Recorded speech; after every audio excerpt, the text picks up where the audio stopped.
Well, let's start with some questions from viewers. And we've got a great sort of operational question from a viewer in Harris, which I think is a good way to kick off our program.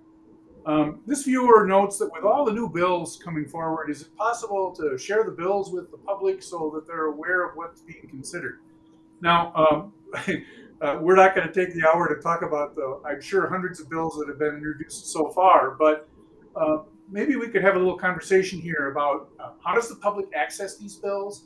How often, how many bills do we typically see in a session? How many are likely to be passed? The process, is not, I think, particularly well known to viewers.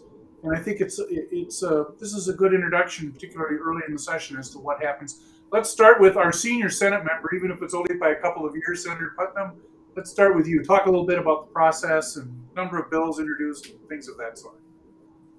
What's a fantastic question. And one of the things that I love about the Minnesota Legislature is how transparent we attempt to be. But sometimes you can attempt to be transparent, but if people don't know where to look, they don't see what's happening. So a little known fact that I don't think a lot of Minnesotans know is that anyone can write a bill. Anyone can hop on the revisor's webpage and send in their ideas, and the revisor will draft it up for you. Now, finding out where a bill is and what kinds of bills are actually under consideration right now, in a large part, that's the responsibility of your representative. I would hope that senators and members of the House of Representatives take that responsibility seriously, send out regular newsletters to talk about different issues and different bills that are being circulated around our legislative bodies. I know that that's perhaps a bit ambitious because we do get a little bit busy, but ultimately it's our responsibility to let the people in our communities know what kinds of issues we're talking about.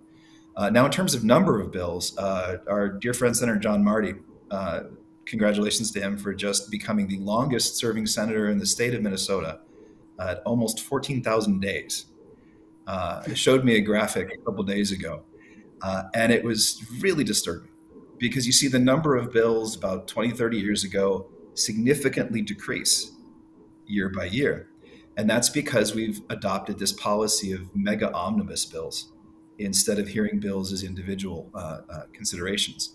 We were on a pace to basically just end with one bill at the end of the session, which is not the way that we're supposed to do things. So in terms of individual bills and their process through the legislature, it's not a bad idea to check out what's going on in a particular committee. Our agendas for every committee have to be published for public view 24 hours before we actually have a session. So if you're interested in transportation, you want to know more about what's going on in transportation, see what kinds of bills are being looked at, you can go to online and find out the agenda of the Transportation Committee.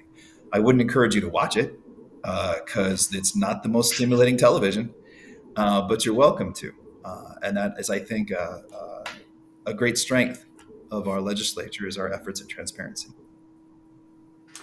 If Senator Marty were with us, and I'll take the shot for him, he would point out that the Minnesota Constitution has a single subject clause, and he'd point out that the Supreme Court could enforce that if they were interested in doing so, and that's a complicated topic. There have been a number of cases that have gone through the court. I won't say any more about that, but the point that you're raising with respect to omnibus bills, of course, it has been it's been a problem at the United States Congress as well.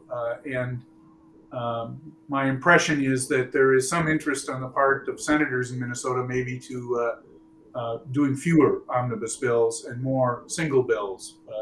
And we'll see if this session holds up. I don't know if I'll give you a chance to respond to that, and then we'll go to Senator Rasmusson. I apologize, Senator Rasmusson, for still talking about this, but Senator Marty is actually chair of the Finance Committee, and as a chair, we've been giving our marching orders. We will not have single mega omnibus bills from each committee this session. That's just the way things are going to be. Senator Rasmusson, process issues. Tell our viewers a little bit about how it works and how they can participate in the process, and any other observations you have about the exchange that Senator Putnam and I had. Well, I'm glad to hear that there's some interest in paring back the history of large omnibus bills that throw finance and policy together and make it, frankly, really challenging for legislators to express the will of the constituents we represent. Oftentimes when these large bills come before us, there's good things in there that we like and our constituents support. And could also be elements that our constituents don't support. And so the more individual bills that we're able to consider both in committee and on the Senate floor really help amplify our constituents' voice in the legislative process. And it also makes it easier for folks to follow what is happening at the legislature. A couple tips that I would have to Minnesotans who are looking to engage and follow the legislative process, in addition to what Senator Putnam recommended, if you go to senate.mn and you want to see what's going on in the Minnesota Senate, you can look up your legislator. You can see which bills they have introduced. You can follow the committee schedule, see if any of them are scheduled to have hearings. And then the other aspect, especially if there's something you're particularly interested in, reach out to your state senator's office and ask them about the status of a bill. We can tell you if it's scheduled for a hearing, if it's scheduled for a vote.